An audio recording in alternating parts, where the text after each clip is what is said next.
ज़रूरत है और उसी पे फोकस करें ताकि वो एग्ज़ाम में अच्छा परफॉर्म करें।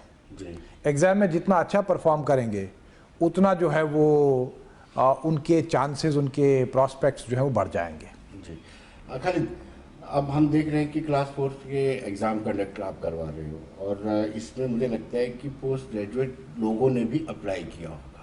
तो जब आपका एग्ज़ाम आएगा तो आप जस्टिफाई कैसे कर पाएंगे? वो तो आसानी से कर लेंगे। देखिए, इस पे मेरा जो हमेशा कमेंट रहा है जी, वो आज मैं रिपीट करूँगा। क्लास 4 की पोस्ट जो है वो इसकी एलिजिबिलिटी जो कंडीशन है वो क्लास 4 की रिक्रूटमेंट रूल्स जो हैं, जो कि जीएडी बनाती है, जीएडी ने बनाए हैं, जी, उन्होंने वो तय कर दिए। जी, और बोर्ड जो है वो जो भी इंडेंटिंग डिपार्टमेंट होता है, रिक्विजिशनिंग अथॉरिटी होती है, जी, वो जो रिक्रूटमेंट की क्वालिफिकेशन प्रिस्क्राइब करते हैं उसके मुताबिक सिलेक्शन प्रोसेस को आगे बढ़ाते हैं। जी, तो हम इस केस में भी क्लास 4 पोस्टों में भी एलिजिबिलिटी के मुताबिक, एलिजिबिलिटी जो क्वालिफिकेशन प्रिस्क्राइब्ड है रिक्रूटमेंट रूल्स में उसके मुताबिक सिलेक्शन करेंगे। जी, अभी तो हमारा फोकस है एग्ज़ाम पे। जी, एलिजिबिलिटी चेक की जाती है, वो एक दूसरा स्टेज है जी, कि कौन बच्चा एलिजिबल है, जिसने एग्ज़ाम में पार्टिसिपेट किया या नहीं किया, वो बाद में देखा जाएगा कि एलिजिबल कौन है उसमें से। इस स्टेज पे हम अपनी एनर्जी और टाइम उसमें ज़ाया नहीं करेंगे कि कौन सा बच्चा एलिजिबल है, कौन सा नहीं है, किसकी क्वालिफ़िकेशन जो है वो है या किसकी नहीं है। तो ये मैं यूँ कहूँगा कि जब वो दरिया आएगा तो हम उस वक्त उसको पार कैसे करेंगे वो तब सोचेंगे। 4 लाख से ज़्यादा कैंडिडेट हैं और कितनी मैन पावर आपको चाहिए इसके लिए? और क्या, जैसे आपने शुरू में कहा कि लोकल एडमिनिस्ट्रेशन या डिस्ट्रिक्ट एडमिनिस्ट्रेशन आपको सपोर्ट कर रहा है, फिर भी कितनी मैन पावर आपको चाहिए ताकि स्मूथली कंडक्ट हो सके? देखिए, इसमें हमारे 350 से ज़्यादा सेंटर्स हैं जी, और हमारा सुपरविजन का जो है वो एक मल्टी लेयर्ड स्ट्रक्चर बना हुआ है, जो कि हमारा टाइम टेस्टेड स्ट्रक्चर है, जो पिछली बार भी हमने उसको आजमाया and which has prove very effective. हमारा एक तो डिस्ट्रिक्ट लेवल पे जीएडी ने एक नामजद किए हैं ऑब्जर्वर, हर एडिशनल डीसी को ऑब्जर्वर नामजद किया गया है फॉर द डिस्ट्रिक्ट। जी, इसके अलावा हर सेंटर पे एक ऑब्जर्वर रहेगा जो वहाँ बैठ के सारे प्रोसेस को ऑब्जर्व करेंगे कि क्या एग्जामिनेशन मटेरियल वो सही ढंग से पहुँचा है, वो टाइम पे पहुँचा है, वो टाइम पे खोला गया है, जो हमारी प्रोटोकॉल है उसके मुताबिक खोला है, नहीं खोला है, और उसको सील बाद में किया है, नहीं किया जब वहाँ से आया, और उसके बाद क्या सिक्योरिटी और मजिस्ट्रेट की देख रेख में, सुपरविजन में वो वापस पहुँचा है, नहीं पहुँचा है, ये ऑब्जर्वर्स का काम हर सेंटर पे रहेगा। उसके बाद एक मजिस्ट्रेट भी हर सेंटर पे डिप्लॉयड रहेगा।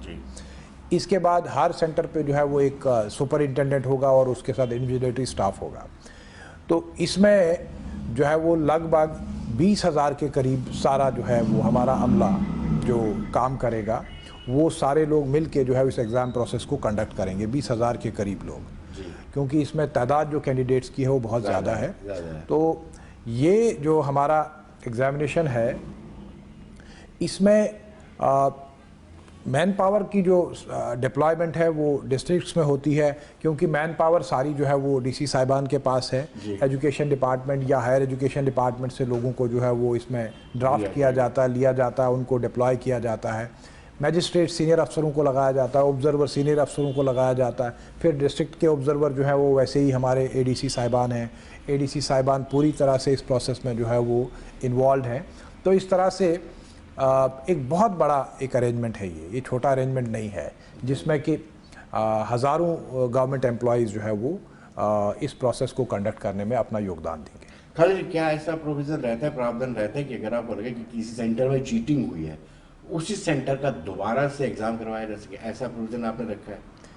देखिए, चीटिंग की बात अभी आप कैसे कह रहे हैं, ये तो हाइपोथेटिकल सवाल है ना। नहीं, आपको पहले तैयारी रखनी पड़ेगी ना इन केस। देखिए, वी आर फुली गियर्ड, हमारे अरेंजमेंट्स बहुत पुख्ता हैं और हमें डीसी साहिबान, क्योंकि देखिए वो लगातार इस काम में लगे रहते हैं, उनको तो ये एक छोटी सी ड्रिल है।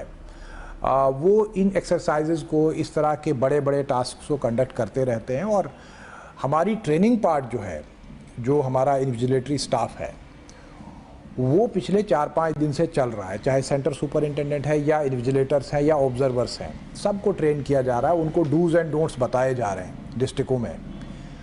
तो इसलिए ऐसी कोई नौबत नहीं आएगी कि हमें कहीं पर एग्ज़ाम करना पड़ेगा। I am very very sure about it. Our fingers are crossed. हमारी तैयारी पूरी है और हमारी कोशिश ये होगी कि ये फुल प्रूफ तरीके से एग्ज़ाम कंडक्ट हो। सिक्योरिटी की भी एक बड़ा कंसर्न रहता है क्योंकि जो सेंटर्स हैं वहाँ पे 144 भी आपको इम्पोज करना पड़ेगा और सिक्योरिटी भी डिप्लाई करनी पड़ेगी ताकि बाहर से आके कोई सेंटर में कोई चीटिंग ना करे। देखिए, इसके लिए तो पूरा एक सिक्योरिटी डिटेल जो है वो एक एक्शन प्लान बनता है, पूरा सिक्योरिटी प्लान बनता है। हर सेंटर पे सिक्योरिटी का डिप्लॉयमेंट जो है वो डिस्ट्रिक्ट मजिस्ट्रेट्स और डिस्ट्रिक्ट एसपीज़ वो मिलके एक प्लान बनाते हैं और उस प्लान के हिसाब से फिर वो सिक्योरिटी की डिप्लॉयमेंट करते हैं। इसके अलावा हमारा जो security wing of Jammu and Kashmir police है, security Jammu and security Kashmir, जो which is headed by SSPs, वो एसएसपीज़ दोनों जो है वो हर सेंटर पे अपने लोगों को डिप्लॉय करते हैं। जितनी भी हमारी सेंसिटिव इंस्टॉलेशंस हैं वहाँ पे तो उन्हीं का रहता है एक्सेस कंट्रोल और बाकी चीज़ें। तो यहाँ पर भी वही डिटेल सिक्योरिटी और डिस्ट्रिक्ट पुलिस मिलके ये दोनों विंग्स जो है वो एक्सेस को कंट्रोल करेंगी। फ्रिस्किंग का जो बंदोबस्त है वो किया जाएगा। लेडी पुलिस और आंगनवाड़ी वर्कर्स जो हमारा फीमेल कैंडिडेट्स होंगे उनकी फ्रिस्किंग वगैरह के लिए डिप्लॉयड होंगे। तो ये एक हमारा एक वेल जिसको हम कहें कि वेल इन प्लेस अरेंजमेंट है जी।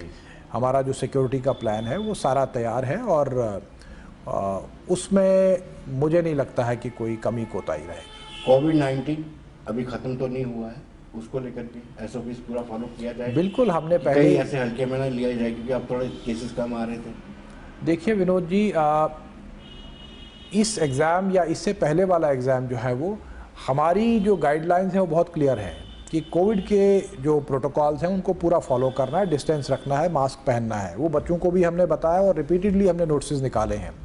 इसके अलावा एग्जामिनेशन सेंटर्स को हमने इस तरह से तरतीब दिया है कि वहाँ पे डिस्टेंस, जहाँ 24 बच्चे बैठ सकते थे वहाँ 12 ही बच्चे बैठेंगे।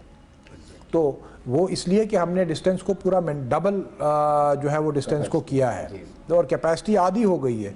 ये भी एक वजह है कि हमें ज़्यादा सेंटर बनाने पड़ते हैं जिसमें हमने केवीज़, प्राइवेट इंस्टीट्यूशंस या हमारे जो सरकारी इंस्टीट्यूशंस हैं, यूनिवर्सिटीज़ हैं, आईटीआईज़ हैं, इस तरह जितने भी गवर्नमेंट इंस्टीट्यूशंस हैं 450 के करीब सेंटर्स जो है वो बने हुए हैं। तो वो सब हमने इस पर ओपन किए हैं ताकि डिस्टेंस की जो हमारी रिक्वायरमेंट है सोशल डिस्टेंसिंग की वो हम फॉलो करें।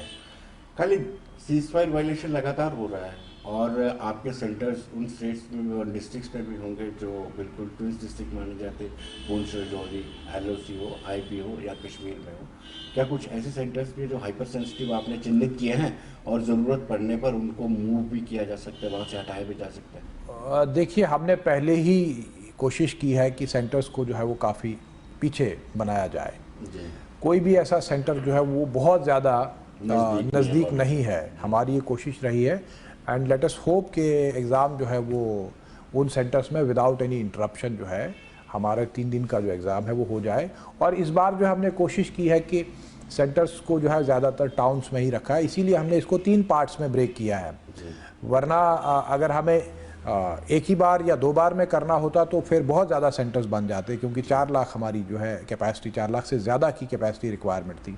सो that is why we have distributed this exam into 3 batches, 3 parts. 3 दिन होगा ये, तो उससे सेंटर बनाने की भी हमारी रिक्वायरमेंट थोड़ी कम हुई है। आखिरी सवाल आपसे जानना चाहूँगा कि जिस तरीके से आपने पहले रिजल्ट टाइमली निकाल दिया था, क्या उम्मीद करें आखिरी मतलब 1 मार्च को आखिरी 4th क्लास का एग्ज़ाम है, तो रिजल्ट कब तक एक्सपेक्ट करें? देखिए, हमारी तो कोशिश है, ये एक्सेलरेटेड रिक्रूटमेंट का जो इनिशिएटिव है यूटी गवर्नमेंट का, हम अपनी तरफ से उसमें पूरा सहयोग दे रहे हैं और हम इस प्रोग्राम को बहुत तेज़ी से आगे बढ़ा रहे हैं। वो इसलिए भी एक वजह है कि क्योंकि रिक्रूटमेंट टाइमली होना नौजवान के लिए भी बहुत ज़रूरी है। नौजवान को जो है वो एम्प्लॉयमेंट एवेन्यूज़ टाइम पे मिल जाए तो वो भी जो है वो अपनी लाइफ को जो है वो फिर स्टेबलाइज कर लेता है। सो एक ऑब्लिगेशन हमारा भी है, we are trying to fulfil that obligation कि जितना जल्दी हो सकता है उतना जल्दी करें, और मुझे यकीन है कि इसका रिजल्ट भी हम बहुत जल्दी निकालेंगे। एक आखिरी सवाल, दिव्यांग बच्चों के लिए जो एस्पिरेंट कैंडिडेट्स हैं उनके लिए कुछ स्पेशल सेंटर्स में अरेंजमेंट किए गए हैं? देखिए, एक तो बहुत से बच्चे जो है वो जो लिख नहीं पाते हैं, वो राइटर हमें मांगते हैं जी, जो उनको लिखने स्क्राइब की फैसिलिटी होती है, जी। वो हमने इस बार जो है वो ऑनलाइन उनसे एप्लीकेशन लिया है। पहली बार बोर्ड ने ये किया है जी। कि उनको फिजिकली आना नहीं है, हमने ऑनलाइन ही उनसे एप्लीकेशन मांगे हैं, और जो उनको फॉर्मेलिटी पूरी करनी थी हमने कहा था कि वो सर्टिफिकेट एक उनको डॉक्टर से लेना होगा, वो डॉक्टर से सर्टिफिकेट भी जो है लेके वो ऑनलाइन हमें दे दें और हम उनको ऑथोराइज करेंगे, और जो उनका राइटर होगा उसको हम यहाँ से जो है वो एक एडमिट कार्ड इशू करेंगे, ताकि एग्जामिनेशन हॉल में उस जो उनका जो हेल्प करने वाला आदमी हेल्पर है उसको दिक्कत ना आए, उसके पास भी प्रॉपर ऑथोराइजेशन हो। तो एक तो ये सहूलत है। दूसरा, स्टैंडिंग इंस्ट्रक्शंस हैं सारे सेंटर सुपरिटेंडेंट्स को, ऑब्जर्वर साहिबान को और बाकी स्टाफ को, मजिस्ट्रेट्स को, कि इनको पूरी तरह फैसिलिटेशन दें, हर तरह से जो हमारा सेंटर्स पे जितना फैसिलिटेशन हो सकता है वो करेंगे ताकि ये एग्ज़ाम में बैठें। और दूसरा, इनको एडिशनल टाइम भी दिया जाता है जो हमारी स्टैंडिंग गाइडलाइंस हैं। हाँ, 15 मिनट पहले और 15 मिनट उसके बाद। तो ये इनको थोड़ा सा एक्सटेंडेड टाइम दिया जाता है, स्टार्ट में भी और बाद में भी, तो वो भी हम इनको जो है वो दे देंगे। और इनका रिजर्वेशन 4% है फिजिकली डिसेबल्ड कैटेगरी का, पहले 3% होता था, अब वो 4% हो गया है नए रूल्स के हिसाब से, तो वो हम 4% वाला जो रिजर्वेशन है उसको फॉलो करेंगे। खालिद साहब, बहुत बहुत शुक्रिया आपका, धन्यवाद। तो दर्शकों, बने रहिए देश दुनिया की खबरों के लिए और मुझे दीजिए इजाजत। नमस्कार।